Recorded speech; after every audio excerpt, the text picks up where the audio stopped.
E o Cai na Roda vem com mais uma edição, mais uma mulher para nos abrilhantar com suas ideias, seu expertise, colocar na roda aquilo que tem de bom.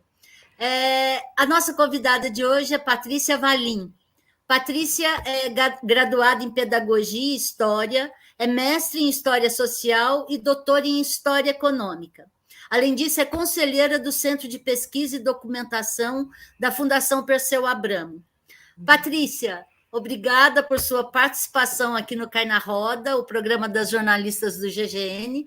Você vai conversar com Patrícia Faerman, sua xará, Cíntia Alves e eu, Lourdes Nassif. Que bom. Bem-vinda à roda. Prazer, Lourdes. Obrigada, Lourdes, Patrícia e Cíntia. É um prazer estar aqui nesse programa tão legal, né? Junto com essas mulheres, com vocês, mulheres tão combativas, tão lutadoras e que só engrandecem e honram o jornalismo, né? Então, é muito bom estar aqui. A luta diária, né, Patrícia? Cada um no seu setor, lutando para ver se a gente conserta isso tudo que fizeram. Ave Maria, né? Sobretudo no jornalismo. Sobretudo no jornalismo, né?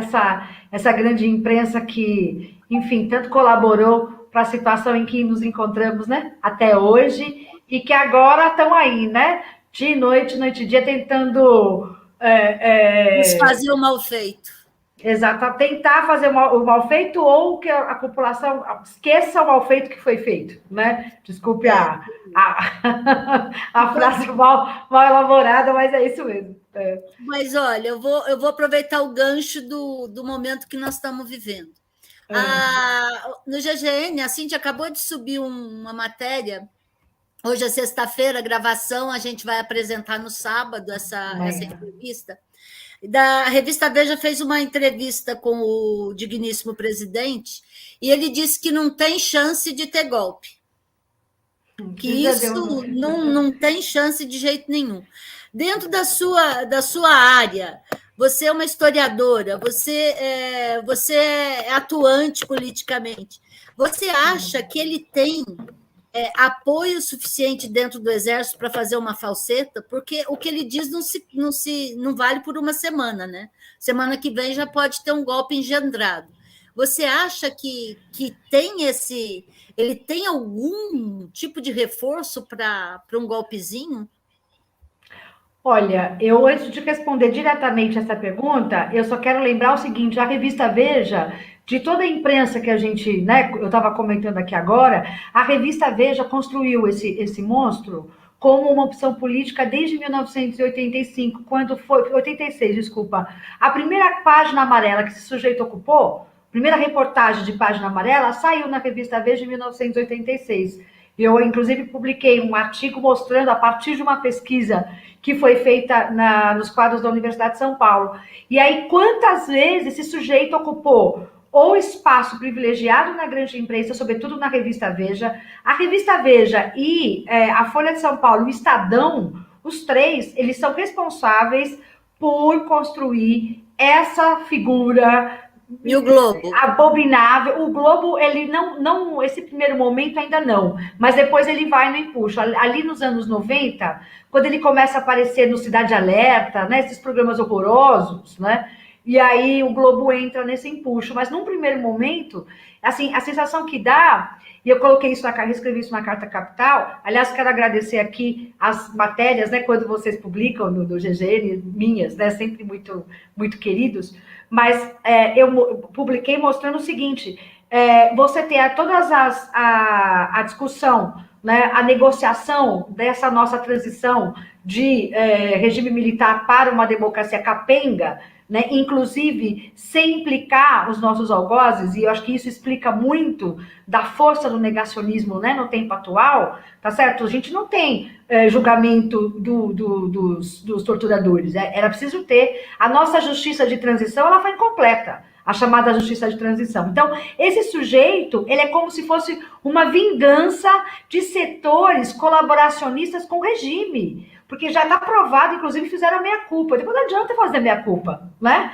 E aí, quando ele vem, vai dar mais uma página, vai dar mais um espaço privilegiado para esse sujeito para vir limpar a barra dele depois da vergonha, que nem é vergonha do crime, né? Do crime que cometeu na ONU.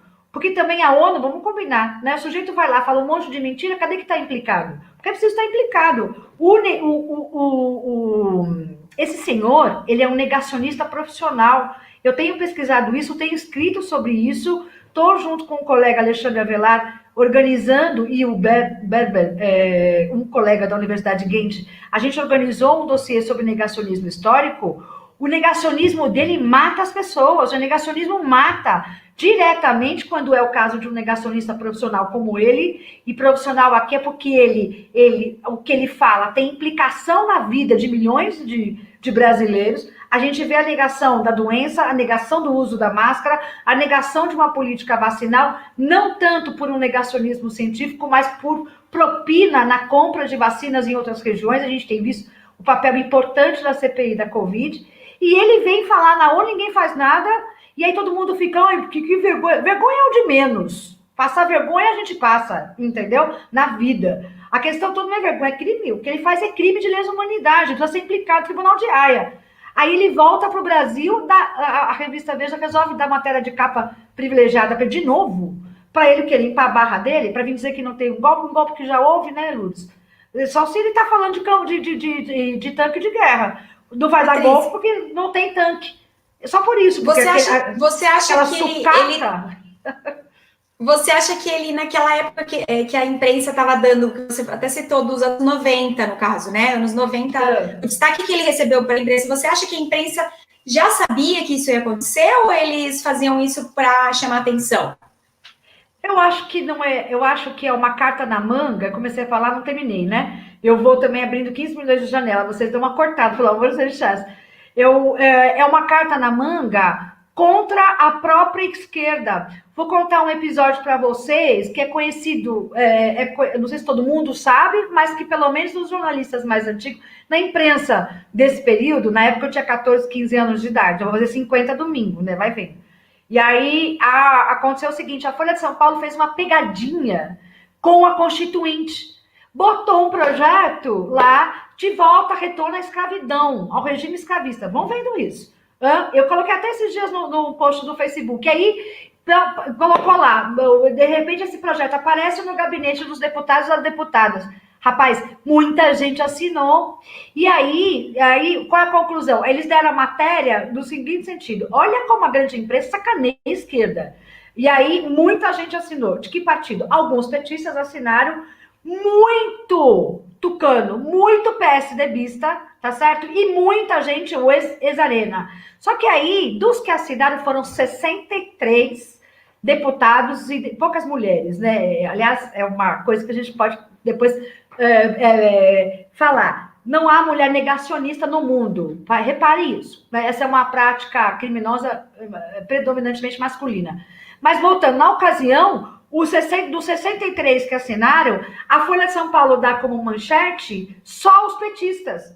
E aí, quando chega na parte dos PSDBistas, ela diz assinatura não reconhecida, assinatura não reconhecida. Aqui, ó, assinatura não reconhecida. A gente está falando de alguém como o Geraldo Alckmin, entendeu? Então, o meu argumento é o seguinte, minha hipótese, né, que aliás não é nem hipótese, já é argumento, é que, de fato, a grande imprensa não quer uma democracia participativa, ela quer uma democracia representativa, mas uma democracia burguesa que a beneficie como a quem, né, você tem a concessão de canais para 5, 6 famílias no Brasil. A gente está falando de Estado patrimonialista, né? O que é isso? Você transforma a comunicação em patrimônio de famílias, porque passa de pai para filho, não é isso? A gente só vê isso no antigo regime, né? E, enfim...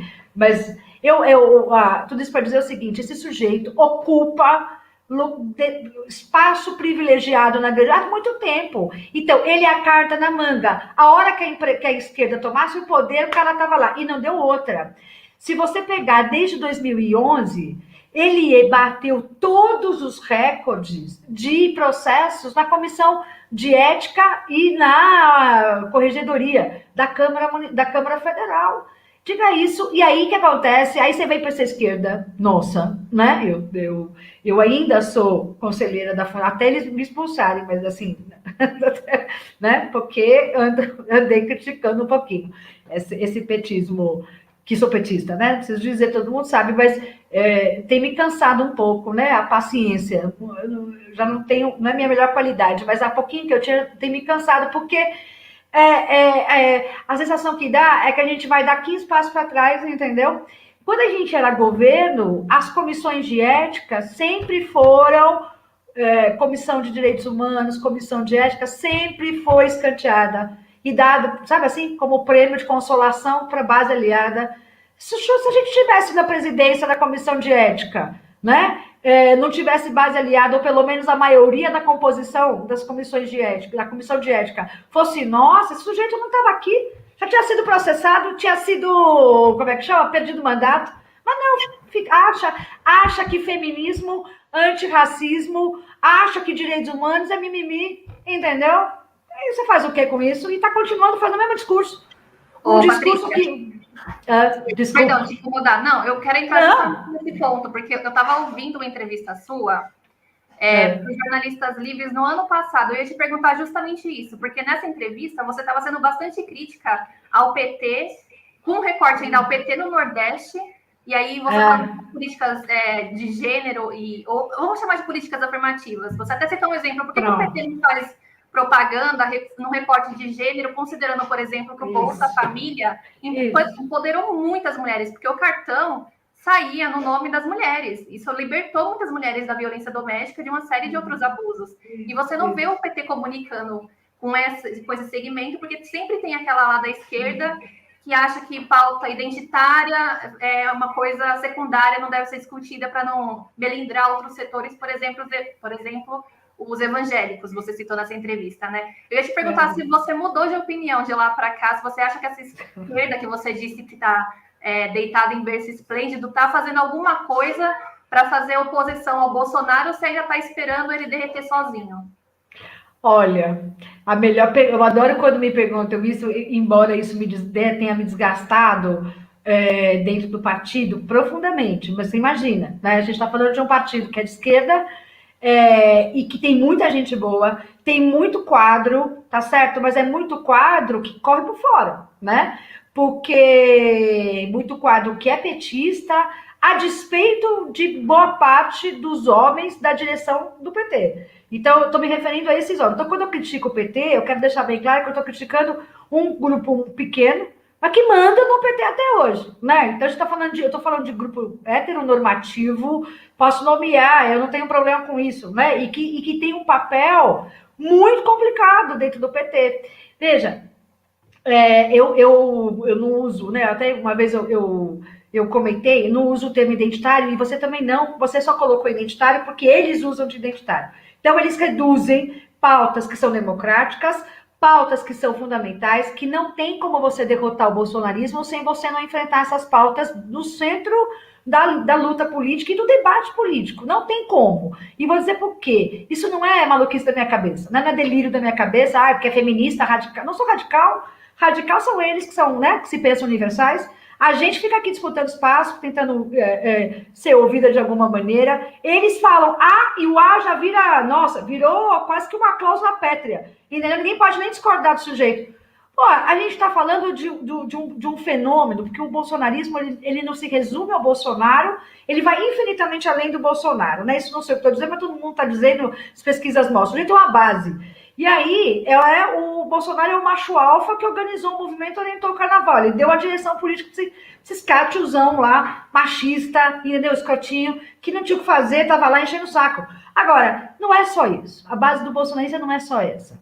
Quando você vai mesmo, né, para os mapas eleitorais, quem é que votou no Bolsonaro do Centro-Sul? É a mulher negra, que cria seu filho sozinha e que que vai para a igreja evangélica, porque na igreja evangélica ela encontra bingo, ela encontra, porque não pode jogar, mas pode, né? Tem karaokê, tem bingo, tem, inclusive, um cara, né? Tem um companheiro ali meio querendo, tá? Ela se organiza lá como... Tá sozinha no mundo, né? Tá lá, ela acaba funcionando meio como, sei lá, um Tinder, sei lá como é que chama isso. Mas ela encontra, né? Os seus companheiros, seus colegas de religião. O filho dela, bem ou mal, encontra apoio numa rede Adonai, de serviço, ele vai ser atendente na farmácia do cara, ele vai ser caixa não sei onde. Quer dizer, ela encontra um amparo no mundo. O pastor vira para ela e diz assim, querida, deixa eu falar uma coisa para você. Sabe quem que eu vou votar? Eu vou votar fulano, entendeu? E esse fulano, ele ele tem espaço dentro da PM, que é a mesma PM que invade a sua casa e mata seu filho dormindo, como acontece na Bahia, como acontece em São Paulo, nas periferias, entendeu? E como vai parar na Corte Interamericana. Quer dizer, a gente está como? Né? A gente vive na retranca, fazendo na esquerda. Essa turma vive propondo política de retranca. A Lei Maria da Penha, ela decorre como é que chama? Do processo na Corte Interamericana. A gente precisa parar de ficar na retranca, né? E pensar política prospectiva que dê conta dessa mulher. Essa mulher é mãe solteira, como eu. Do meu último, eu tenho 3 filhos. O meu último filho eu quis ter sozinha. Agora, eu sou loira, eu sou branca, sou professora universitária, eu tive condição. E ela? Né? Eu sou exceção. Eu não falo por ela, entendeu? Ela quer alguém que não mate o filho dela, porque é o filho dela que está na linha de frente da PM. Aí o PT vem, né, naquele cinturão progressista que fez em 2018, tá certo? Que fez um cinturão progressista, porque por causa do lulismo e por conta das lindas, daquilo que eu chamo eu e um monte de gente, chama de Revolução Severina. Foram as mulheres que votaram no PT. Foram as mulheres que elegeram o Haddad em 2018. Tá mostrado. Aí o que acontece na eleição de 2020? Quem que você coloca? A PM. Ai, mas é mulher e é negra. Ah, tio, sai. Entendeu? Como é que você vai explicar? Vamos colocar a PM para que cargas d'água? Muda o governador depois de 2 anos. Quem é que vai garantir que eles vão obedecer o programa do PT original? Ah, o que é isso? Assim, eu fico brava. Eu me cansa, porque é muito homem fazendo cagada junto. E isso do ponto de vista menor, micro. Do ponto de vista macro, eu não sei o que vocês acham, mas o mundo colapsou. Não estou falando Brasil, estou falando mundo ocidental. Colapsou com essa heteronormatividade que se pensa universal. Ninguém aguenta mais. Deu errado, deu ruim. Entendeu? Deu ruim. Tá dando certo nem aqui nem na China. Quer dizer, na China, né, não vai demorar ainda um pouco. Mas não deu bem no Ocidente. Né? Já não dá mais. Quando você pega a pandemia, os locais que são governados por mulheres têm outra política e tem outro resultado de política vacinal, de redução de combate, de miséria, entendeu? De política, essas pautas democráticas no centro, é outra qualidade de vida, é outro mundo, né? Patrícia, você falou uma coisa que eu queria que a gente reforçasse para não se perder, porque eu acho que é um tema muito interessante para a gente falar, que você falou da reação, da capacidade de reação da esquerda, que falhou com a questão das mulheres. Você explicou bastante sobre isso. Mas eu quero falar da dificuldade de reação da esquerda de um modo geral. Eu queria que você trouxesse isso para a gente.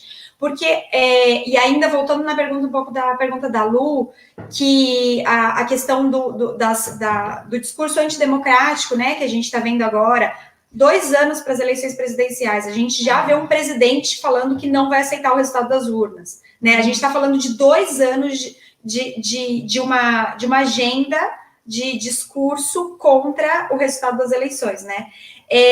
Por que a esquerda ainda não reagiu? O que falta? O que precisa ser feito para sair dessa política de retranca também nestes outros temas, né? Não só a questão da mulher. Acho que... Você acha que a esquerda quer reagir ou seria estratégia deixar o Bolsonaro fazer essas coisas e ficar na sua também? Porque tem uma corrente que fica assim, né? Se for estratégia, é estratégia de tiro no pé, né? Mais uma, né? Porque o que vai acontecer, né? Tem acho que algumas questões aí. Eu acho que a pergunta é a pergunta do momento, né? Total. Ele não brinca, né? As pessoas acham que ele tá brincando. Não, a gente já sabe que não tá brincando. Por isso que eu acho que é criminoso a Veja dar um espaço para ele. E isso pra gente é muito ruim, né? Por exemplo, ele aparecer comendo pizza na calçada. Quem aqui nunca comeu pizza na calçada? Eu tenho uns 2, 3 colegas, tudo doutor, professor de universidade, que dormiram na calçada, entendeu? Para! A gente era adolescente, a gente era jovem, bebia e sabe aquelas coisas? Aí você bota o sujeito comendo pizza na calçada, a base dele, você acha que a base dele tá achando, nossa, que vergonha, comendo pizza na calçada em Nova York. É um despreparo, entendeu? Chega a ser pueril, sabe? Assim, eu acho que é pueril um negócio desse. E aí você fala, nossa, como ela é irritada, nossa, ela só critica. Mas, gente, pelo amor de Deus, você faz as redes sociais oficiais do partido, de maior oposição ao sujeito, coloca isso daí como se fosse um crime, ele comer... A gente já faz isso direto. Bom, tira isso, né? Se é estratégia, é uma estratégia de tiro no pé, porque, veja, ele não vai aceitar a eleição, ele já disse, né? E aí a pergunta, a primeira de Lourdes, se ele tem base para golpe. O Estado brasileiro hoje tem quase 5 mil cargos comissionados com militares. Vou te responder essa pergunta quase fazendo outra. Se nosso partido, né, se uma frente ganha, nós vamos fazer o que com esses cargos? Nós vamos tirar todos de uma vez ou nós vamos ter que dialogar, sei lá? O que a gente vai fazer? Você acha que isso vai sair na hora? Que é uma pergunta, não é, obviamente, né? Estou aqui colocando, deixando no ar. Porque, qual é o único caminho que eu vejo hoje? Eu posso estar equivocada, espero que eu esteja, inclusive, né? De barrá-lo. Na Corte Internacional, Interamericana, entendeu? Ele tem que ser, ele não pode poder concorrer. É isso. Então, assim, você não lutar pelo impeachment dele é de um equívoco. É de uma falta de criatividade, é de uma falta de noção, de leitura, quase que uma falta de repertório de leitura da conjuntura. O sujeito é um genocida, ele é genocida. E o negacionismo dele é a última etapa do genocídio. Né? Isso são dois intelectuais que definiram isso, e isso faz parte de um conceito onusiano da ONU, desde as convenções de 1946. O negacionismo, quando você nega, você deixa o trauma de lesa humanidade em suspensão, você não resolve. A vítima se obriga a mostrar que ela é vítima o tempo todo, então você atualiza o crime de lesa humanidade. O negacionismo faz parte, não está fora, ele faz parte do crime de genocídio para um negacionista profissional como ele. Ele vai ser implicado. Agora, para isso, a gente precisa construir com a sociedade. A gente só constrói isso com a sociedade e com a sociedade civil organizada, tá certo? Se os partidos se convencerem de que não pode esperar até 2020, não pode esperar. Tem duas questões aí. Primeiro, não pode esperar até 2022. Em esperando, o que é, desculpa o termo, uma cagada, não pode fazer a conta do segundo turno. A política brasileira, a tragédia da esquerda brasileira, o reformismo passa por um entendimento de que a coisa se resolve no segundo turno. O genocídio, o fascismo não comporta 2 turnos. Você precisa resolver a parada logo, porque são milhares de mortes, entendeu? Mas, Patrícia, uma dúvida, depois você retoma, por favor, mais uma dúvida. Nós temos para um pedido de impeachment, nós temos que botar o Centrão para concordar. O Centrão só concorda se tiver alguma coisa para levar. Se não tiver ganho, não tem Centrão votando junto. Então, assim, existe condições de transformar isso, por conta do tanto de tiro no pé que dá, de transformar isso e fazer valer um pedido de impeachment dos 130 que estão lá, com o Lira sentado em cima, fazer esse congresso que foi eleito à imagem e semelhança quase do Bolsonaro, votar nisso. Como é que a gente fica? A imagem e semelhança do Bolsonaro, embora a nossa bancada seja maior, é bom que se diga, né? A bancada petista bancada é maior, mas não faz a maior, mas não faz. Agora é o seguinte, eu acho, Lourdes, a pergunta é maravilhosa, porque eu acho que são 2 dimensões do processo. A primeira delas é o seguinte, a gente está entre a cruz e a espada, porque ou a gente quando eu falo a gente, estou falando da esquerda predominantemente petista, né? Vou qualificar. Se a gente ganha as eleições, a gente vai ter que negociar com o Centrão como negociou outra vez, senão não vai governar. Entendeu? E aí, né? E aí eu vou lembrar do último ato, e que foi um caos. Foi um boicote de tudo quanto é jeito, de várias pessoas dizendo que quem estava convocando é o MBL. Ora, veja, olha o meu ponto, né? Eu fui super xingada nas redes, mas eu vou defender meu ponto de novo, porque eu sou uma pessoa teimosa, né? Mais do que teimosa, não, mas é o que eu acho e é o entendimento. Eu sempre falo isso quando eu vou para a banca de qualificação ou banca de mestrado e doutorado, pergunto assim para as pessoas. Vocês querem ouvir uma outra possibilidade de análise? Eu sempre acho que é possível mais de uma análise. O MBL é um grupo formado por 100 rapazes, porque, né, o mais velho ali deve ter o quê? 35, se muito, tá certo? Que não tem capilaridade nacional. Não tem. É um grupo do Centro-Sul. Para ser mais precisa, é um grupo da Ponte Aérea, Rio-São Paulo. Aí os caras, né, vamos fazer, fora Bolsonaro. Vamos para fora Bolsonaro. E eles são fascistas. Ninguém está discutindo nada. Ninguém está discutindo nada. Repare, você tem a chance de ir para o ato. Tá certo? O sujeito, esse grupinho está mandando. Nós, esquerda, petista, né, progressista e tal, nós somos o restante. Nós somos 70% para mais, 75% agora, porque está com 25%. Né? E nós temos, o PT tem, o Brasil tem quase mais de 5 mil municípios, o PT tem 4 mil, quase 4.900 diretórios municipais. Se cada diretório municipal tivesse ido para a rua, olha, porque o que é você convencer a população? É você mostrar que você quer. Se a gente vai conseguir o impeachment, não, isso é outra coisa, a gente tem que transformar o impeachment no fato político. Nem isso a esquerda está fazendo, Lourdes. Ela não coloca o impeachment como alternativa, ela fica Aliás, pensando no impeachment da ex-presidente Dilma, inicialmente as primeiras discussões eram negadas, né? Negadas a possibilidade de impeachment da Dilma, mas foi com esse movimento de adesão popular e pressão, uma certa pressão de um grupo que começou a mudar a opinião do Congresso. Agora, repare, sabe onde ele vai cair? Sabe quem está se organizando? A Vico. Eu, por exemplo, faço parte da rede brasileira de mulheres cientistas, né? A gente, somos muitas, somos o país todo. Dentro da rede, nós temos algumas colegas, sobretudo Daniela Knaus, a gente fez uma nota técnica sobre justiça de transição e responsabilização do sujeito nas cortes internacionais, né? Supranacionais, corte que vai pensar crime de lesa humanidade. Ele vai cair ali. Ali a gente consegue, por meio da Vico. A Vico é uma associação de vítimas, de familiares de vítimas da Covid. Isso não é a única, ela não é nacional ainda, mas tem a nacional. Ela já entrou com uma representação na PGR para implicar o sujeito, entendeu? Esse genocida. Então, ele vai se implicar. Aí é tarde. Qual é a esquerda que estava querendo? E deixa eu só acabar meu raciocínio sobre a última. Que se dane do MBL ter chamado ou não chamar. Eu quero que essa molecada tenha o que merece. Eles que vão lutar, entendeu? Para explicar para a população porque agora eles querem o fora Bolsonaro quando eles elegeram.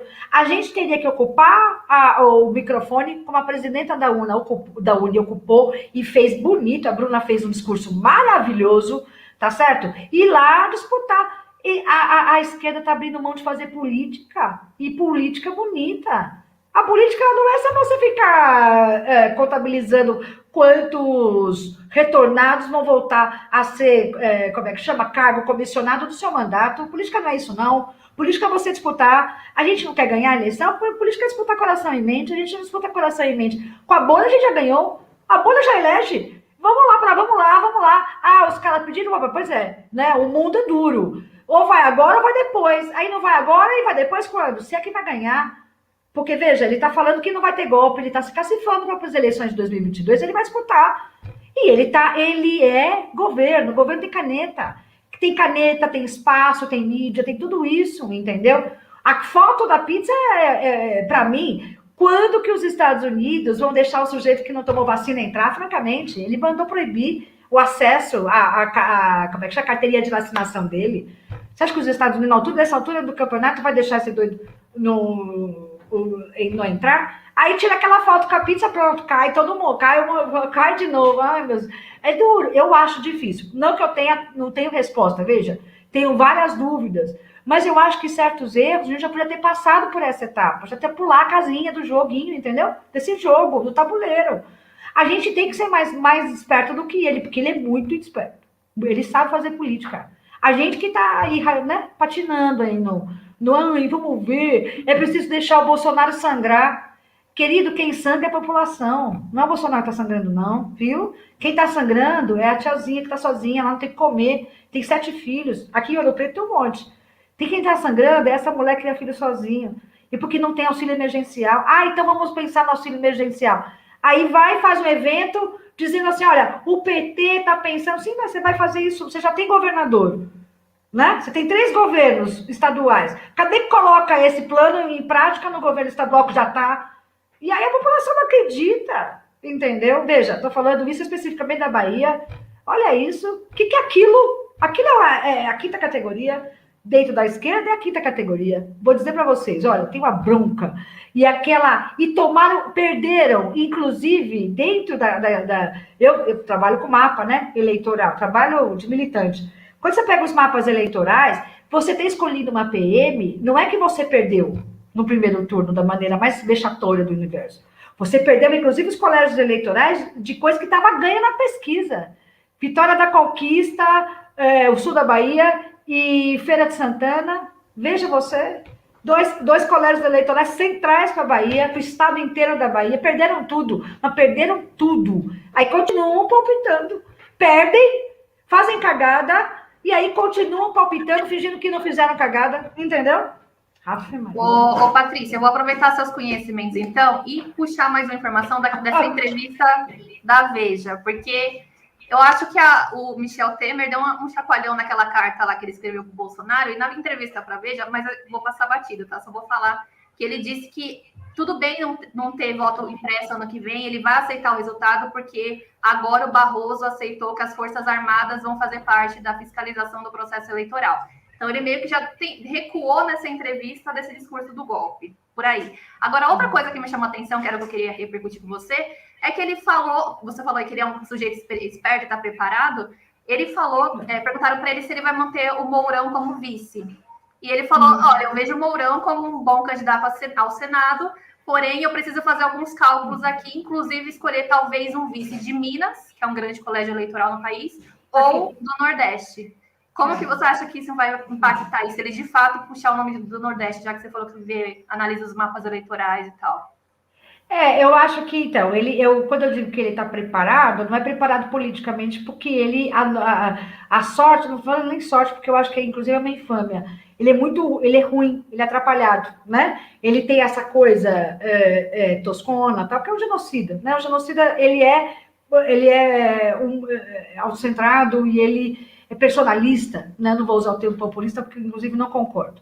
Embora seja verossímil. Se quando ele pensa, no Brasil, você não consegue ser eleito sem 2 colégios eleitorais.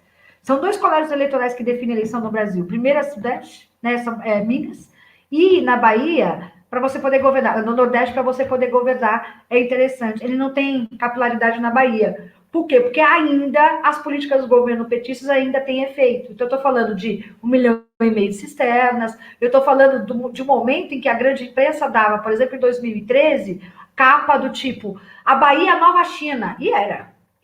Porque a China neocolonizou, comprou tudo da Bahia, tá lá, né? Só que assim, aí você pega o setor dominante, né, do Nordeste, o que eles faziam com essa grana? Eles reinvestiam na produção. Quando você pega, e a grana da desoneração Dilma, né, que é esse sujeito, como é que ele é eleito? Ele é eleito com uma das plataformas dele, das pouquíssimas, porque ele não tinha plano de governo, né, mas para ter o apoio do empresariado, ele inclusive falava em desoneração. O que Dilma faz no governo dela? Desonera a folha de pagamento, né? E aí repare, e aí o que a classe dominante do Sudeste faz com esse dinheiro? Porque a classe dominante do Nordeste reinveste na produção, né? O que ela vai fazer? Ela vai diversificar seus negócios com tecnologia portuária, com plantação, né? Produção, exportação de frutas. O Nordeste, hoje no Brasil, é o maior exportador de frutas do Brasil. Você tem também vinho, né, no sul da Bahia. Enfim, você vai diversificar a produção e vai reinvestir na produção. Você tem ali empresário. Quando você pega para o Sudeste, os caras pegam o dinheiro da desoneração, eles vão criar mais emprego, porque essa era a política do governo, né? Do governo Dilma. Nada! Esse bando de folgado vai colocar todo esse dinheiro a mesma turma que jantou com esse criminoso. Tava lá, teve um jantar no ano passado, você lembra disso? Jantar macabro. No meio de um monte de mortos, mas não sei qual foi o começo desse ano, porque faz tanto tempo, nem sei. Mas no meio de um monte de mortes diárias, milhares de mortes, essa classe dominante paulista vai jantar com um sujeito ao vivo, sem massa, sem nada. Essa turma pega o dinheiro da desoneração e investe na Bolsa de Valores. É rentista, não é capitalista, é rentista. Entendeu? Não sabe nem... Ficam com esse papo furado que nós somos liberais. Não é nada, é pré-capitalista. Se fosse capitalista, não tinha dado golpe, porque estava ganhando dinheiro. Entendeu? Não sabe nem o que é capitalista. Aí pega o dinheiro, é preguiçoso, capitalista, é pré-capitalista, é preguiçoso. Porque se fosse dado ao trabalho, tinha reinvestido na própria produção e tinha contratado mais gente para não ter essa coisa que está passando. Essa crise que a gente está passando se deve a essa classe dominante do Sudeste. E isso quem mostra com dados das aplicações é o Marcos Peçanha. Tem um livro maravilhoso chamado A Indústria do Rentismo no Brasil. Ele foi publicado em 2019. Eu aconselho quem tiver dúvida do que eu estou falando. Se eu estou... Não estou. Você pega essa... Então, eu estou falando o seguinte, ele não é besta nem nada. O apoio do Sudeste ele já está descartando. Não precisa mais não, ele tem que estar... Onde ele tem que entrar? Onde ele não consegue entrar até hoje. E por que ele não consegue entrar até hoje? Porque a revelia de alguns, né, com exceção nobre a Fátima, que tem um governo massa, né, tá fazendo um negócio bem legal, a revelia do governo da Bahia, que acha que você tem que se aliar ao bolsonarismo ou agir como bolsonarismo na esquerda, ser o duplo na esquerda, a população não é bolsonarista, predominante bolsonarista, aliás, é minoria, e ele sabe que se ele não fizer aliança com o Nordeste, ele não vai ser eleito. E o que a gente tem que fazer? É garantir o cinturão progressista de novo. E como é que você garante o cinturão progressista? Polarizando com o bolsonarismo. Aí vem meia dúzia, 2 cocotos, né? Enfim, não sei se eu posso falar isso, mas você tem na imprensa brasileira, não pode polarizar, e o Brasil está polarizado. É claro que está polarizado. É um fascista genocida no governo. Você não vai polarizar com eles? É óbvio que você tem que polarizar. Quem é que vai apoiar um fascista genocida? Né? Que não sou eu que estou falando. Você tem já cartas e cartas de um monte de associação implicando o sujeito no Tribunal de Haia. Aí você não vai polarizar? É evidente que vai polarizar. Tem que polarizar. A gente só vai conseguir ganhar e só vai conseguir derrotar o bolsonarismo polarizando com o fascismo. Eu não negocio com fascista. Você negocia com fascista? Alguém aqui de nós? Não. Inclusive, quem quer minha morte? Essa discussão da polarização já avançou, né? E também mas hoje o que a gente está vivenciando é a questão do negacionismo, né, Patrícia? E não somente a questão histórica, que você já falou um pouco, mas também da pandemia, né? Que é algo gravíssimo aí. Gravíssimo. E essa questão do negacionismo, que eu publiquei com o Alexandre na revista Cult, o ano passado, vai sair agora um meu agora, sozinho, né? Sobre negacionismo na revista Cult também estou acabando de escrever, sobre negacionismo profissional, que é diferente do tiozão que nega, né? O tiozão, porque não dá para você colocar no mesmo pacote, que eu acho que é injusto, e inclusive a esquerda perde em estratégia para dialogar com esse cara que está, né, com esse setor da população que é humanista, não é um fascista, entendeu? Negacionista. O negacionista profissional, ele está ligado à governamentalidade da extrema-direita. Por exemplo, você pega a família Le Pen na França, eles criaram o Front National, que é um partido para eles. E aí, quando o Jacques Chirac foi tentar a reeleição, o pai, que já tinha sido processado por negacionismo histórico, e processado até a última instância, foi processado pela Suprema Corte da França, e ele foi ele foi punido por negacionismo, o pai chegou ao segundo turno, a França ficou de cabelo em pé, a população ficou, aí se organizaram, o que eles fizeram? Se organizaram, fizeram uma frente ampla para derrotar o pai, o Le Pen pai, certo? Derrotaram. Jacques Chirac foi reeleito com quase 80% dos votos. Quando você pega a filha dele, né, como que ela chama? Marine Le Pen, ela vai para o segundo turno, ela perde do Macron, mas ela perde com 35% dos votos. É outra coisa. Ela tem base. Aí os caras já têm base. Veja, esse não é um fenômeno brasileiro. Isso não é um fenômeno local. O negacionismo histórico, como uma variável determinante da governamentalidade da extrema-direita, você vê com Orbán, você vê com a família Le Pen e você vê com a família Bolsonaro. Porque trata-se de uma... E o pior, o Bolsonaro, quando ele diz 01, 02, 000, sei lá quantos, né? É uma dinastia. Ele se pensa como uma dinastia. É isso que ele está pensando, entendeu? Porque ele botou todos os filhos na política. E ele está construindo o nome dos filhos. E os filhos são eleitos, ele é eleito. Então, a gente precisa se articular, transformar o impeachment em fato histórico, convencer, ir para as ruas com quem quer o fora Bolsonaro hoje, é a nossa tarefa principal, não tem outra, não tem duas. Essa é a principal. Em derrotando e implicando esse sujeito, porque ele não pode sair impune. Se ele sair impune, ele volta. Esse tipo de sujeito não pode, essa família não pode sair impune, entendeu? Porque a história mostra... Mas já estão falando num grande acordo dele negociar, ele não concorrer à presidência para salvar os filhos, porque o calcanhar de Aquiles dele é os filhos. Ah, tem coisa ali com ele também. O filho é um deles, né? Tem coisa dele não, também. Mas para proteger os filhos, ele... Olha, eu vou dizer uma coisa para você. Se isso acontecer, a gente vai perder muito. Não é pouco, não. É muito. Porque a gente não vai conseguir derrotar o bolsonarismo. O bolsonarismo é a nossa governamentalidade de extrema-direita. E aí, ele vai surgir, vai ter outra pessoa. Se não é a família Bolsonaro, é alguém que é cria da família Bolsonaro. Veja, a gente tem que pensar isso de maneira muito serena e sem grandes erros. É preciso errar pouco agora, entendeu? Porque eu acho que desse ano já era, né? Para mim, enfim, eu acho que já tinha que estar em campanha, né? E tem que pegar o colégio, tem que dialogar com o colégio eleitoral dele. E tem que dialogar com o setor que vota nele. Se a gente acha que a classe dominante vota no Bolsonaro, é a mesma coisa de dizer, né? E essa é uma maluquice, que o Brasil, a maioria é classe dominante. O sujeito não foi eleito pela classe dominante. Ele foi eleito por gente que não tem dinheiro, entendeu? São essas pessoas que não são. Eles são anti-vacinas porque eles não sabem. Cadê que não sabem? Não estou falando que eles não têm conhecimento. Estou falando o seguinte, você está numa pandemia, né, cujas informações, nos canais que eles têm acesso, elas são muito mentirosas. Estou querendo dizer o seguinte, durante a pandemia a gente descobriu uma falácia grande. A ideia, né, de que todo mundo tem acesso à informática. É mentira. A internet é mentira. Você ter um smartphone não é você ter um pacote de 4G. Tem uma diferença entre uma coisa e outra.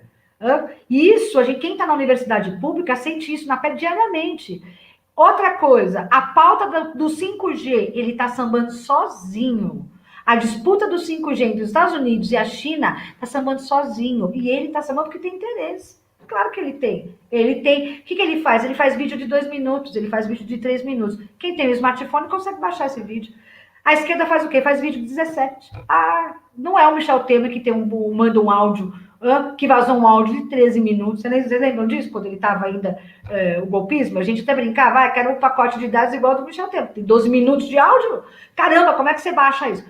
É uma falácia essa ideia de que a população tem, não tem. Não tem, não. É um smartphone, entendeu? Então, a gente precisa garantir acesso à comunicação e a gente tem que ocupar esses espaços. Agora, quando a esquerda ocupa o espaço, não é abrir uma câmera, né, e botar 3 tiozão, certo? Falando a mesma coisa que falava nos anos 70.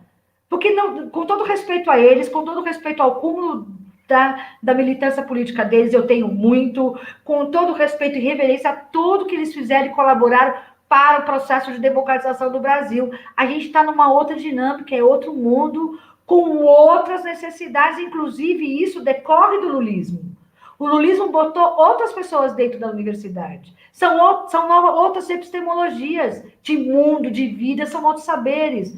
Ou a gente opera em saberes plurais, ou a gente vai ficar muito aquém da realidade, da conjuntura. Né? O que eles estão falando? Estão falando que vamos deixar o Bolsonaro sangrar. Que erro maior do que isso? Eu não conheço erro maior do que isso. Não conheço. O que nós mulheres estamos falando, seja na rede brasileira de cientistas mulheres, seja no levante feminista contra o feminicídio, nós estamos sendo mortas. Estamos sendo violentadas. estão sendo agredidas, tá certo? Diariamente. Desde que esse sujeito entrou, só piora. E piora não é muito piora, não é pouco piora, não, piora muito. A gente está na linha de frente do ódio, da raiva, de tudo aquilo que eles não, que eles odeiam mulher. Então a gente está na linha de frente, né? Se você está minimamente ocupando, pensando, então é um negócio e não é um negócio não, e isso não é privilégio da extrema direita e da direita, vamos dizer. Né? Eu fui agredido por alguém que se diz de esquerda, por exemplo, eu tenho sequela física. Né? Fiz 7 cirurgias no ano passado, vou ter que fazer outras tantas esse ano na boca, meu dedo torto, tá certo? Quebrado, não sei quantos lugares. Quer dizer, eu tenho sequela, né? Veja, eu não tô, né, na comunidade tomando porrada. Mas como que foi isso, Patrícia? Essa agressão que você falou? Olha, eu em 2018 eu sofri 2 agressões, quer dizer, são 2 momentos de agressão. Uma da PM da Bahia, né, que foi um negócio violento. Eu estava no carnaval, inclusive com um sujeito que me agrediu. A gente estava pulando, tal, num bloco. Aí estava muita gente, né? Vou fazer 50 anos, não estava dando conta, porque era uma pipoca do Baiana System, um negócio maravilhoso, que eu adoro, e sempre tinha ido, mas naquele dia, em especial naquela noite, parece que é uma coisa, né? Naquela noite especial, estava abarrotado demais. Teve uma hora que me suspenderam, eu sou baixinha, eu fiquei quase sem o pé no chão, só sem fazer nada, de tanta gente que estava. Não sei se vocês passaram o carnaval em Salvador, eu passo, porque é um negócio, é uma experiência assim, mil orixás, né? O que é aquilo? Bom, eu adoro carnaval, e eu amo o carnaval de Salvador, sobretudo a pipoca, adoro. Aí a gente saiu da pipoca e foi, quem não sabe, pipoca é trio elétrico sem corda, né? Porque as cordas, enfim, né, são navios, né, de tráfico de pessoas escravizadas. Praticamente isso. Enfim, é uma aberração aquilo. Bom, a gente saiu e a gente foi sentar para tomar a primeira cerveja da noite, era meia-noite e pouco. Quando eu estou sentando, eu escuto assim, ó, pau, pau. Aí eu olho assim do lado, tem um da polícia da Bahia, da perto, com 3 meninos, eu achei que eram meninos, sem sapato, sem camisa, algemados e tomando chute no rosto. Mas é chute de coturno. E um deles, a boca abriu, pá! E quando ela abriu, você... Eu não sei, né? Eu não sei. Eu ainda não consigo ver isso, ficar quieta e continuar tomando cerveja. Eu não consigo. Se alguém conseguir, olha, não sei, eu não consigo. Aí eu gritei, você para, né? Você não pode fazer isso. Aí o cara virou e falou assim, cala a boca, sua puta. Aí eu respondi, puta, sua mãe. Nossa, ele veio. Mas ele veio com a mão fechada assim, ele deu 2, assim, pá, pá, aqui. Caraca. E aí começou uma noite kafkaniana, né? Kafkaniana, porque eu fui presa por desacato à autoridade. O sujeito estava comigo, era meu namorado, né? Meu companheiro na época foi parar no Camburão, apanhou também, ele começou a filmar. 2 repórteres do New York Times também estavam ali naquele mesmo lugar que a gente estava, era conhecido. Um casal de professores da Federal do Mato Grosso, todo mundo viu, só tiraram nas câmeras, foi um negócio assim, enfim. Não vou entrar em detalhe, porque estava na corregedoria, eu precisei, inclusive, sair de lá por conta disso, né? Fui para outro lugar. É um negócio que, enfim. E aí, um tempo depois, essa situação, essa relação, aí já vinha, né, de situações bastante complicadas, né, dos quais nós mulheres passamos, né? Eu tenho um grupo de autoajuda, de ajuda mútua, chamado, eu criei junto com outras colegas, chama Outras Bárbaras. É um grupo de mulheres que foram agredidas ou são agredidas, né? Ou conhece quem é agredida e que não consegue, quer tentar entender. Tem alguns gatilhos, né, que eles vão fazendo, sobretudo no campo da esquerda, quando o agressor é de esquerda, e que né, vai mobilizando coisas muito, muito, muito pesadas. E aí é isso, né? Uma relação com muitos ciúmes, com muita opressão, com muito, né? Eu estou numa reunião, vou dar um exemplo para vocês, estou numa reunião do partido com um ex-namorado, né? Muito massa, um sujeito muito querido, bem mais do que um senhor, mas enfim, ele estava sentado do meu lado, e essa foto, tiraram foto, e isso apareceu na página do partido.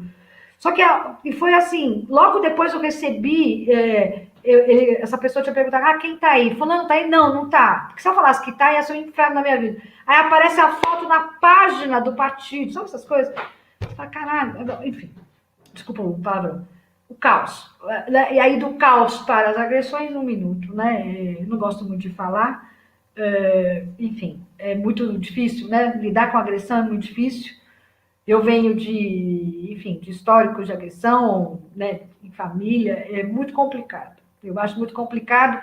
E hoje é uma das minhas principais lutas, né, na militância, não só a monoparentalidade feminina, mas há, sobretudo, né, políticas públicas que para acabar com essa violência contra a mulher, né? A violência contra a mulher no Brasil, ela atinge índices de epidemia, é um negócio inacreditável. E ela é algo estrutural. Se a esquerda, né? E olha, eu vou falar para vocês, os governos petistas fizeram muita coisa contra isso, muita coisa, né? E é uma pena que haja uma política de retranca que não faça o recorte para mostrar para as pessoas o que eles fizeram. Eles fizeram muita coisa, entendeu? É o Bolsa Família que vocês falaram, é a casa própria, né? A Minha Casa Minha Vida, que era, né, predominantemente um programa destinado à mulher sozinha. Você tem, como que é? Sorriso. Você sabe o que é uma mulher não ter dente? Você sabe o que é ela perder dente, ela ficar com sequela? Eu sei o que é isso. Você tomar chute na boca e você ter, né, sua estrutura óssea toda comprometida por conta de um sujeito. E isso, no Brasil, tem o preço de um carro, uma casa, entendeu? O dentista no Brasil é um negócio que a gente precisa repensar. É preciso, né, isso é saúde pública, entendeu? A mulher não tem o direito ao seu corpo, à política de reprodução, né? Dizer para o sujeito, não, eu quero ou não quero ter filho, entendeu? Porque tem homem que ainda acha que comanda um negócio desse. E isso não é radicalismo. Tem homem que acha que isso é radicalismo. Não é radicalismo, não, entendeu? Porque uma coisa e não é raiva contra o homem. Ninguém tem raiva contra o homem. A gente tem raiva contra a violência. A gente combate a violência. Se ela vem do Estado, né, do pai ou do marido, sem pai, sem Estado, sem marido, pronto, como dizem as argentinas, né? Elas são ótimas. Esse discurso de raiva contra o homem é o discurso para atacar o feminismo mais retrógrado, né? Como se a gente tivesse realmente raiva de homem, né? E como se fosse uma questão moral. Você vê a senadora Simone, que é uma senadora que, durante o processo de impeachment de Dilma, teve um papel indecente, né? Para dizer o mínimo. Foi um negócio assim. Cara, ela sofreu uma agressão agora com o ministro da CGU, entendeu? Qual é que ele chama? Rosário, Wagner Rosário, que é um negócio que é criminoso. Isso não é processo, isso é assédio, isso é criminoso, entendeu? O que ele fez. Você está descontrolada. Tem gente, quando eu faço esse tipo de comentário, que também acha que é descontrole. Não é descontrole. Aliás, ao contrário, é muito controle, né? Descontrole é quando o homem agride uma mulher. Isso é descontrole. Descontrole é quando o homem a revelia, né, da realidade e acha que a conjuntura é outra. Está acontecendo um negócio aqui, o sujeito está falando outra coisa, entendeu? Isso é descontrole, né? Aliás, isso é descontrole, isso é desespero de descontrole para voltar a querer controlar, não volta mais. O que eu estava falando é o seguinte, é tão lindo isso, quando você abre, né, democratiza a graduação, porque é isso que aconteceu nos governos petistas, se democratiza o acesso à graduação. E estava caminhando para democratizar o acesso da pós.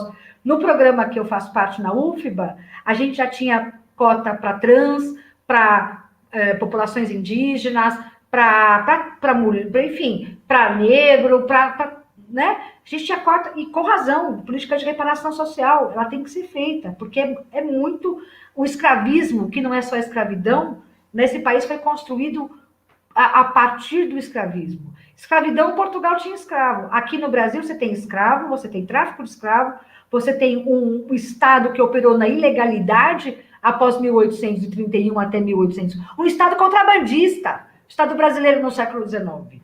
É contrabandista, porque era proibido traficar pessoas escravizadas e continuou traficando durante 19 anos. É disso que a gente está falando, entendeu? É desse Estado. O Abdias do Nascimento publicou em 57 um livro que merece ser relido. O título é um negócio corajoso. O genocídio da população negra no Brasil. E ele vai mostrar que, diferentemente de outras localidades, o genocídio dos povos, né, população armênia, por que é genocídio o que aconteceu nos campos de concentração contra os judeus e não é genocídio o que aconteceu com a população indígena? Porque a ONU, é verdade, bem que se diga, que, do ponto de vista formal, tem um princípio no direito que se chama irredutibilidade penal. Não há crime sem que haja lei que o defina como tal, certo? Mas, porém, quanto detretante, não é porque a lei não está definindo que não houve crime, que no povo armênio não houve genocídio, que a população, os povos indígenas, por ocasião das invasões de portugueses e espanhóis no território americano, não foi genocídio. Né? O que se faz com a população negra não é genocídio, são 60 mil pessoas morrendo, negras, morrendo desde a democratização, isso dados subnotificados. E aí vem dirigente heteronormativo da esquerda, né? Enfim, dizer, nossa, como que a população lida com tanta morte de Covid por dia? Como que ela lida? Já lidava. O genocídio da população negra não fazia nada. Por quê? Porque a luta antirracista ela não é principal, ela é secundária. É importante a classe. Sim, mas a classe tem gênero e tem raça. Você faz o quê? Como é que você explica isso para o sujeito? Todo mundo fazendo isso. Todo mundo lutando, o sujeito está dizendo, não é, porque ele acha que não é. Porque, na Revolução Russa, e ainda a Revolução Russa ditando para esse tipo de esquerda o que tem que ser feito. Vê se sabe o que aconteceu na Revolução Pernambucana de 1817. Os caras montaram uma lei orgânica, era uma Constituição em 1817, sabia disso? Vê se eles leem, não sabem. Se pergunta, não sabe. Aí vem a público passar vergonha, dizer que a nossa independência foi um grande acordo. Só se for com a família dele, porque do resto teve 2.200 mortes, só na Guerra do Genipapo. Olha que vergonha. E aí não quer aprender, não sabe, não quer aprender, mas vai falar bobagem pública, entendeu? Porque heteronormatividade é assim, eles se pensam universais. Lugar de fala que Djamila fala, né, quando Djamila Ribeiro fez o livro, e que ela é atacada, por que ela é atacada? Por essa turma, né? Porque ela vai mostrar, não é mulher que tem lugar de fala, não é isso, não. São a heteronormatividade branca sudestina que faz a dito. E ele não sabe o que ele está falando. E ele vem e fala assim, não é minha área, mas tal coisa. Ué, se não é sua área, sai. Ué, vai falar da sua área. Patrícia, eu queria fazer uma pergunta, eu não sei se as meninas também têm alguma última pergunta para a gente fechar, porque nosso tempinho já está acabando, mas eu não queria deixar de perguntar uma coisa, eu não sei se elas também querem. Daí já emenda tudo numa pergunta só. Eu queria que você falasse um pouco, porque você começou falando na entrevista sobre a questão da justiça de transição, e isso é uma tecla que a gente bate muito aqui no Cai na Roda, a gente sempre fala dessa questão das falhas do Brasil na questão da justiça de transição, e que como isso ocasionou os fenômenos que a gente vê hoje de um governo como o governo Bolsonaro no Brasil. Só que, ao mesmo tempo, eu sempre me questiono, sempre me coloco a perguntar por que este fenômeno não é só focalizado no Brasil. E você até mencionou um dossiê que você fez, acho que com 2 colegas, sobre o negacionismo histórico, né, no mundo. E a gente vê fenômenos assim, sei lá, Estados Unidos, a gente vê em várias partes do mundo acontecendo esse negacionismo.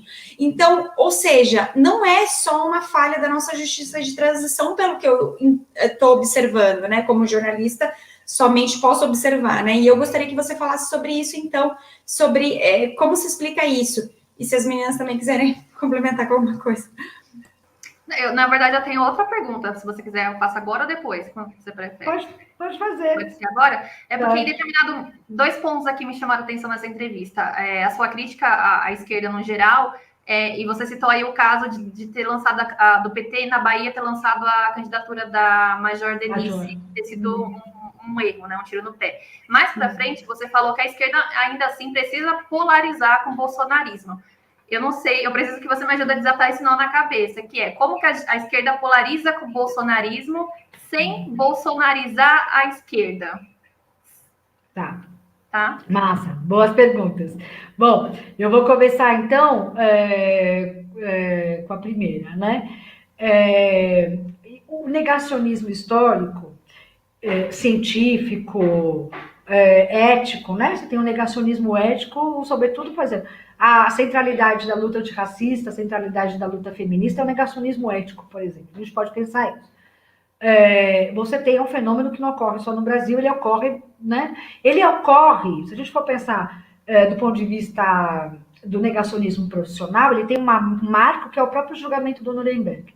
Então, quando você tem lá os caras, não sei o que está acontecendo isso, não. E eles não estão negando, veja, é muito sofisticado, não é que se nega o fato. O Bolsonaro não vem a público negar a ditadura militar e civil. Aliás, que ele chama de revolução. Ele vem negar que a quantidade de morte como política de Estado.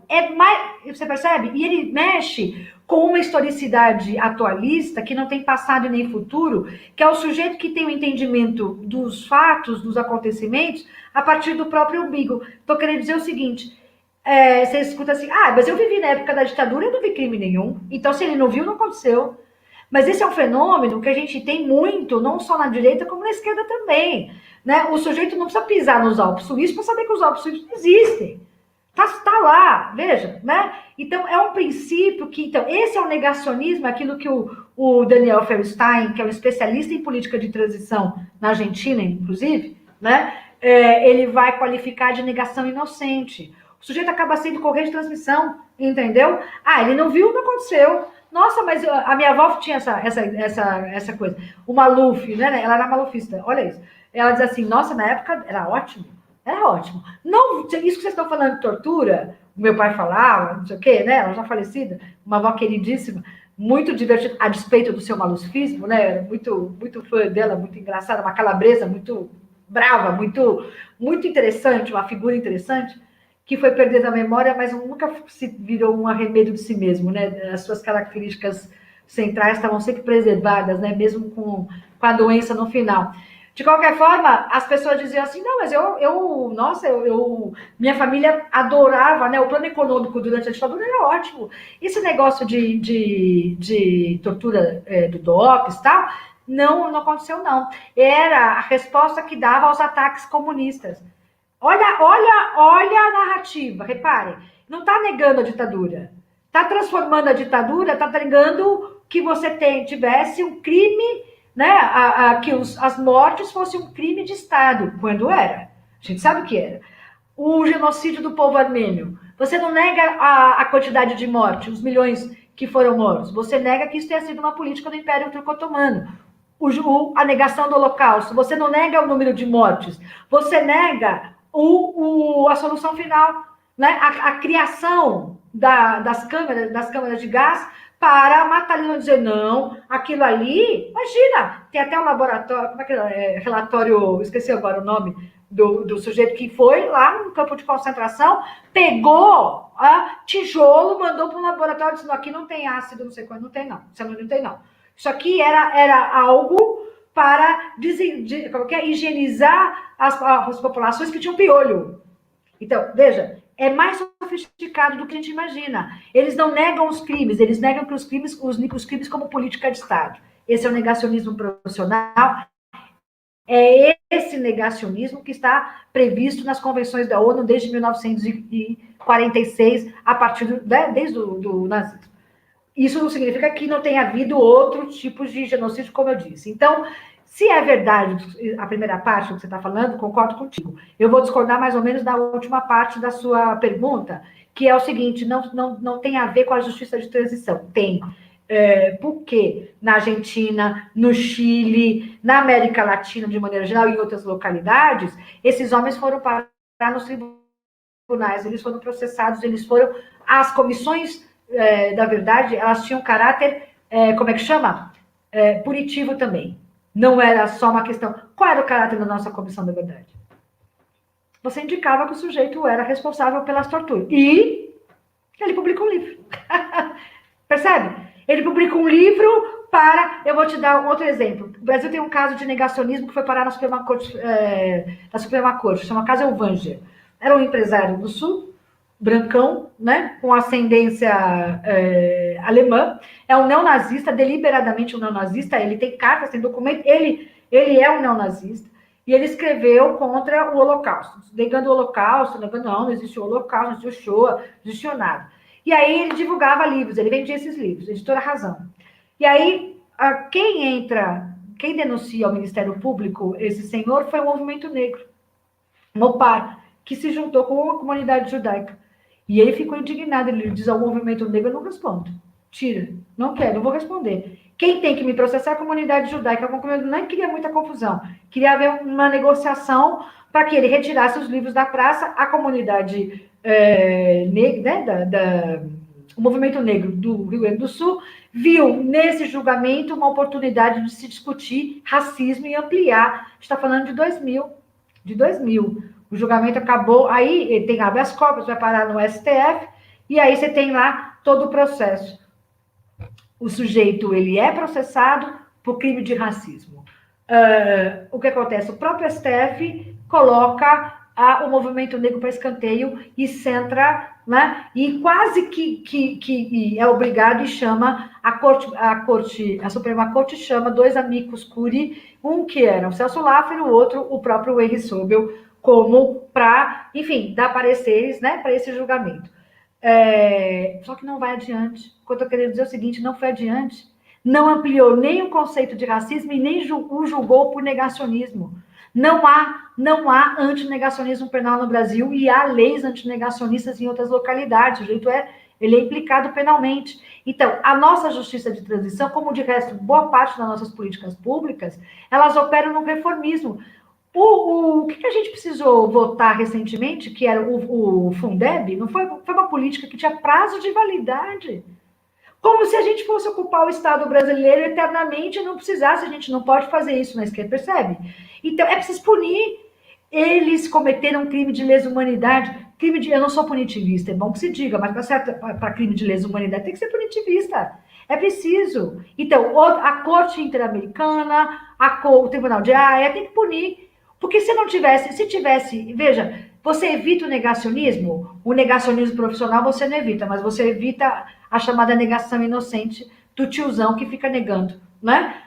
A despeito da realidade. Esse você dá uma controladinha. É o mesmo princípio da cadeirinha da criança no carro.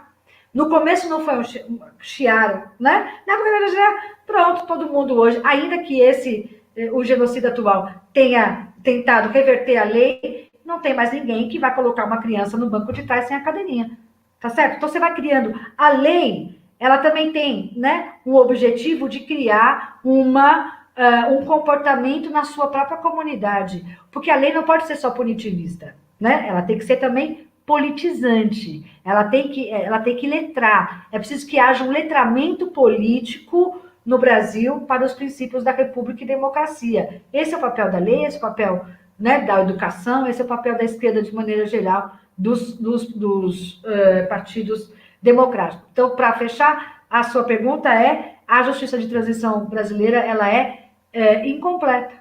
Não houve, né, ela não puniu quando ela tem que punir. A gente já está falando de justiça restitutiva, tal. Essa é uma discussão que eu adoro fazer, embora não seja do direito, mas tenho aí dado, né? Estou fazendo um curso na Corte Interamericana para tentar entender isso um pouco melhor e tentar, de alguma maneira, fazer uma articulação, né, maior para a gente ver qual é a possibilidade, né, de implicá-lo, proibindo, né, que ele seja candidato no ano que vem. Sobre a oposição da esquerda, tem uma esquerda, quando eu falo, né, que a esquerda tem que polarizar com o bolsonarismo, ela tem um setor da esquerda que já polarizou. No ano passado, no ano retrasado, você tem o levante feminista contra o Bolsonaro. Não, desculpa, o levante das mulheres contra o Bolsonaro. São dois coletivos, né? O responsável pelo Ele Não, né? Pela grande manifestação do Ele Não, que saiu, então, da articulação da Ludmila Teixeira, num primeiro momento. Então, Ele Não...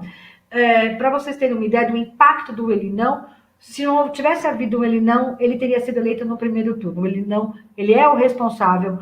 2 dias antes, a Folha de São Paulo solta uma pesquisa, eu publiquei um artigo mostrando isso, mostrei a matéria da Folha de São Paulo com a pesquisa Ibope, e aí você tem homens votando no Bolsonaro. Ele estava eleito no primeiro turno, Ele Não segura, ele funcionou como uma, né, política de redução de danos, e aí tentando um fôlego, e a gente não conseguiu.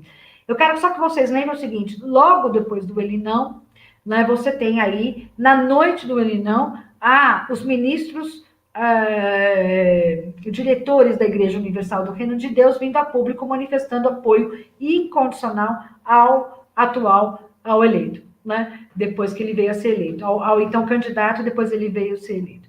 E aí isso fez com que um setor da esquerda, esse que eu critico, veja, não estou criticando a esquerda toda, aliás, ao contrário, sou petista, um setor da esquerda viesse a público dizer que se houvesse uma derrota do Haddad, do Fernando Haddad, seria causado pelo Ele Não. Isso é de uma desmobilização, isso é um erro tamanho, e fez com que a própria campanha, né, eu estava, de alguma maneira, acompanhando nos bastidores, porque estava ali, né, acompanhando e fazendo, né, sobre os outros candidatos que estavam no Nordeste e tal, o recorte nordestino, mas colegas que estavam no núcleo duro da campanha, dizendo do recuo da candidatura Haddad em relação aos temas que deviam, de fato, polarizar. Tudo isso para te dizer, a partir do Ele Não, você tem, então, a formação de Ludmila Teixeira e a jornalista Patrícia Zaidan, que é uma querida, amiga muito, muito, muito querida, uma combatente, está na linha de frente, super combativa. Então, elas criaram o Levante das Mulheres contra o Bolsonaro, inclusive conseguimos, fazia parte, um abaixo-assinado com mais de 50 mil assinaturas, elas foram entregar no STF o pedido do impeachment do Levante.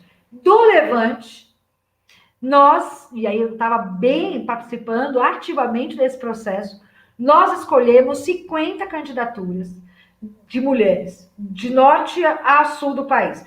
Dessas 50 candidaturas, a gente conseguiu eleger 18 candidaturas. Não é pouca coisa, né? E aí, essas eleições, essas vereadoras trans, né? Você pega a Maria Marighella em Salvador, você pega a Liane lá no Recife, você tem uma turma muito massa, tá certo? Que tem uma crítica ao setor de dirigentes, né? E que está aí tensionando para ocupar as direções dos partidos, né? A gente não quer construir fora do partido, a gente acha que é possível disputar o partido. E porque a gente acha que o partido é ainda, né, a instância de representação de uma classe trabalhadora que não é a mesma do final do século XX, né, que ela é muito diversa, ela tem raça, ela tem gênero, e a gente quer, sim, colocar essas pautas democráticas no centro da luta, e a gente quer polarizar com o bolsonarismo, sim, e nós vamos polarizar. E isso para dizer, né, para terminar, isso vai fazer com que nessas eleições do ano que vem a gente vai eleger muita mulher. A gente já está em campanha, já tem muita companheira em campanha, entendeu? E elas estão tocando, quando eu falo tocando terror, é no bom sentido, elas estão aí já na luta, entendeu? Fazendo só, né, sambando aí já, se organizando, mobilizando. Nós vamos eleger muita mulher, posso dizer isso para vocês. Eu espero, Lourdes, que o nosso Congresso atual é uma campanha, né, a gente tem uma campanha muito forte que é mulher vota em mulher. Mulher não vota em mulher que apoia agressor. E tem uma questão que eu acho que o Tribunal Superior Eleitoral tem que exigir, atestado de antecedentes contra a violência contra a mulher. O sujeito agrediu mulher, esquece, não pode ser candidato mais, não pode ocupar cargo representativo no Legislativo, no Executivo, nem no Judiciário, entendeu? Há de chegar esse dia, a gente vai ver esse dia chegar ainda, pode escrever, porque vai acontecer. Essa briga é nossa também. Pô, é nós, estamos juntas. Estamos juntas. Patrícia, quero agradecer demais a sua participação aqui no Cai na Roda. Deixamos passar até... Geralmente eu corto numa hora, eu não consegui cortar, porque estava boa a prosa, a gente deixou rolar. Desculpa, eu caí na roda de verdade, né? Com vontade. Foi com vontade, foi ótimo. Tá bom. E parabéns para você neste domingo. Opa, obrigada. 50 anos. Comemorar muito, porque a luta vem braba ainda pela frente. Então, um dia de comemoração para dar gás para o resto do ano da luta. Com certeza, para todas nós. Um beijo para cada uma de vocês, parabéns pelo trabalho, parabéns pelo programa. Então, caminhamos, sigamos, né? Vamos juntos. Jornal GGN de portas abertas para você. Sempre que quiser dar o seu recado, conte conosco. Tá bom, querida. Obrigada, viu? Você é uma colega, uma amiga muito querida. Um beijo para vocês. Beijo. Obrigada, Obrigada, Patrícia. Tchau, gente. Tchau, gente. Tchau. Tchau.